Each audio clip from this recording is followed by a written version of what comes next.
What is functional medicine, especially when compared to conventional medicine? I am a functional medicine doctor. My name is Dr. Philip Oob. I practice in Austin, Texas, and I'm going to help you differentiate the difference between functional medicine and conventional medicine because while I've been practicing it for multiple years now, it's still relatively a new term to most people. So I'm going to help you understand the basic differences of what we're looking at in functional medicine versus what conventional medicine is looking at. Now, as you've probably seen before, an iceberg metaphor is a really good way to compare what you can see on the surface compared to what's down below that you can't quite see. So if you're in a ship or boat of some sort and you're looking at the iceberg, of course you can see this, but what you can't see is this whole mountain of iceberg underneath that's actually pushing that part up for you to actually see. Ice is lighter than water, but these icebergs are so big that it's heavy, and so the majority of the problem is actually underneath the water pushing up. So in conventional medicine, they're used to looking at diseases and late signs of symptoms. I know this because I am a conventionally trained medical doctor, finished residency as a family practice, board certified, and so I'm very good at doing all of this stuff. After I graduated, I started to learn more and more about inflammation and dug deeper and deeper in order to uncover all of these root causes of illnesses that contribute to inflammation. And inflammation is at the root problem to basically all of human disease. Now, that's not quite fully proven yet, but as far as functional medicine is concerned, this is the root cause of all evil. Whether we can detect it, whether we have a lab test to prove it, this is where everything feeds through, pushes the tip of the iceberg up, and then starts causing symptoms and disease. So let's start at the top and work our way down so we can understand conventional medicine. Everything you see above the waterline is conventional medicine, and everything you see below the waterline is functional medicine. Now, a good functional medicine physician will understand both realms and can treat you at any point and hopefully try to bring as many of these signs, symptoms, and disease down as possible in order to work on prevention. So in conventional medicine, of course, there's a lot of focus on drugs and how drugs can treat disease, cover up signs and symptoms. So at the start, I want to point out that the majority of diseases that are killing Americans, I looked them up before I did this video, is heart attacks is still number one. It's been number one. It will continue to be number one for a long time. Cancer is number two. COPD seems to be rising in the ranks due to probably the baby boomers and the smoking that was going on in their era.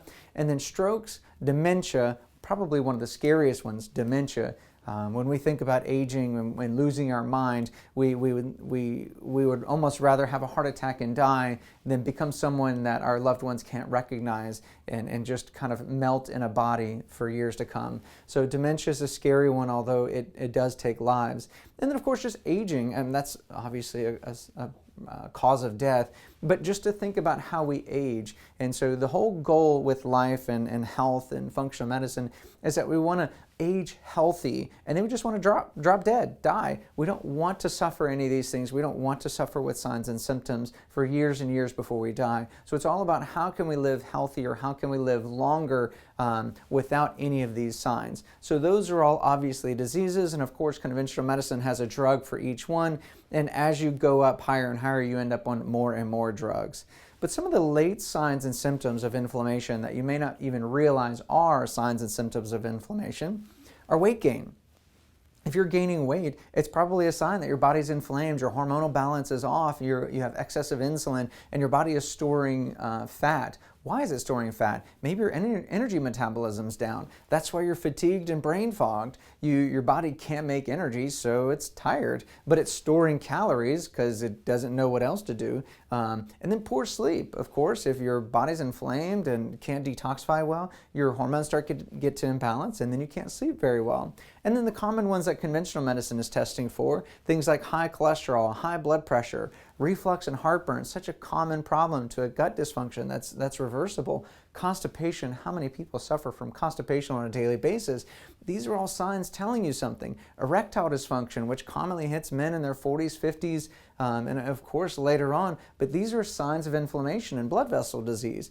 And then, of course, skin rashes. Numerous people have eczema, psoriasis, all kinds of autoimmune skin rashes. These are all late signs and symptoms. By the time you've developed these, you've already had inflammation for years to decades, possibly. It can be reversed, but you have to look under the waterline to see what's going on under the water. So the number one problem is inflammation, but inflammation has many different causes, and I've tried to summarize it down here, but trying to put what I do and what other functional medicine doctors do in a small whiteboard was impossible, so I tried to boil it down, and we'll go through it.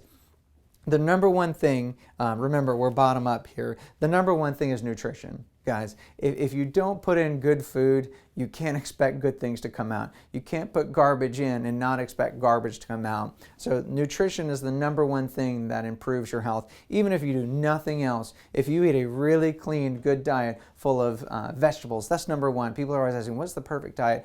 Vegetables is the number one thing that you can add to your diet. And I'm not talking about potatoes. Yes, it's a vegetable, but I'm talking about green leafy vegetables and vegetables with lots of color. You can even include fruits here. I'm not going to demonize fruits. Lots of color and variation. This good nutrition feeds into good gut health, which reduces inflammation, which reduces everything above that.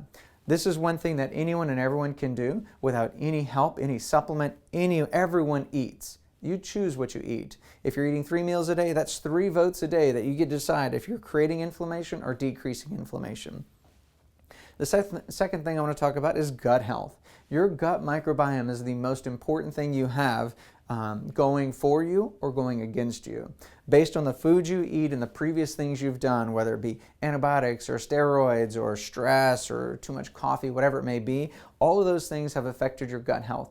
Your gut health is very resistant to change. So yes, you can change your diet and you can restore some of that gut health, but sometimes you have to take supplements and things to reverse this gut health back to an immature, or not immature, a younger, healthier microbiome instead of the one that you've destroyed and created over time. These bad microbes have gotten smart and they know how to stay in your gut even despite nutritional changes. So this is one of the most important things that you can do for your health, even if you do nothing else.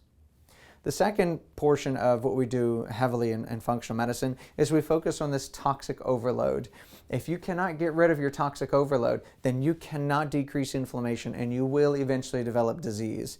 This toxic overload has multiple components. The 4 that I like to boil it down to are biological toxins, which include things like yeast and bacteria, marcons, all kinds of stuff. But those are biological toxins, including dental, sinuses, those kind of things. Number 2 is mold. Mold is a common problem. Any kind of water leaks, spending any time in water-damaged buildings is a common reason to have toxic overload. And then chemicals. The chemicals that have been created in our environment for the past 20, 30 years is astronomical. And we've all been exposed and we thought we were safe and we thought science was doing a good thing for humanity. And it's turning out that all of these things are filling our toxic bucket. And once that toxic bucket is full, then disease begins. Inflammation, hormone imbalance, heart attacks, whatever it may be. This toxic overload of chemicals is ruining us. Last but not least is heavy metals. The lead, mercury, cadmium, arsenic, aluminum, all of those metals that are in our environment and weren't in our environment before are accumulating in our bodies, and that accumulation of metals is displacing good metals like magnesium and selenium and zinc, and these metals are interfering with our ability to produce energy, and anytime you interfere with energy production, the body triggers the immune system to go after it and try to fix whatever that energy production problem is. So heavy metals is a common thing. Most of these things, mold, chemicals, and heavy metals, we weren't even exposed to in Paleolithic eras. We didn't have homes and indoor circulation and air condition. We didn't have people mining cadmium and things out of the earth that were deep down that we were never exposed to. So this is a modern day problem. Of course, we had biological toxins, but when you add the other 3, it really compounds the biological toxins problem and overloads our body.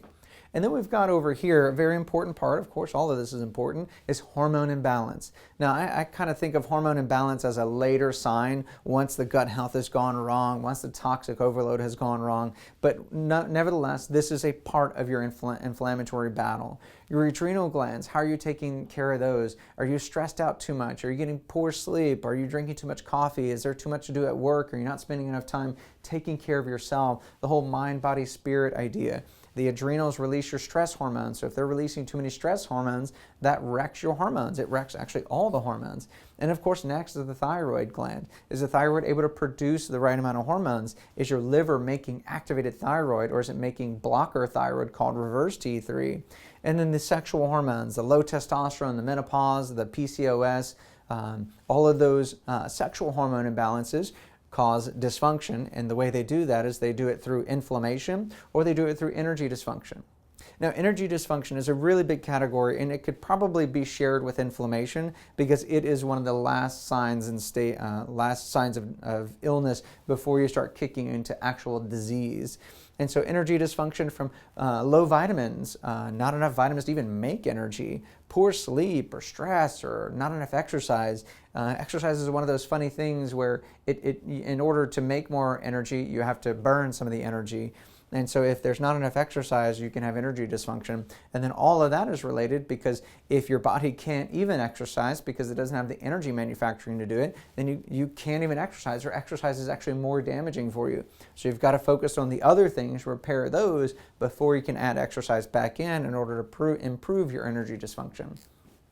So this is the big difference between conventional medicine above the water, the iceberg tip, or functional medicine looking beneath it. So a lot of other physicians and colleagues don't really understand what we're doing. We're using terminology that they don't understand, and many conventional doctors are speaking ill of what we're doing because they don't understand these things. This takes extra training. We are not taught this in medical school. So just because a conventional medical doctor may tell you that whatever a functional medicine doctor is telling you is not true, maybe it's because they don't fully understand the root causes that are going on down here. So keep investigating what's causing your symptoms, what's causing your signs and symptoms of disease and potentially disease before it gets you. The big deal is we're trying to prevent disease. That's what we all want. We don't want to develop disease. We don't want to be on drugs. So use a functional medicine physician. Understand what are the contributors to your inflammatory process so you can reverse those and ultimately restore your wellness.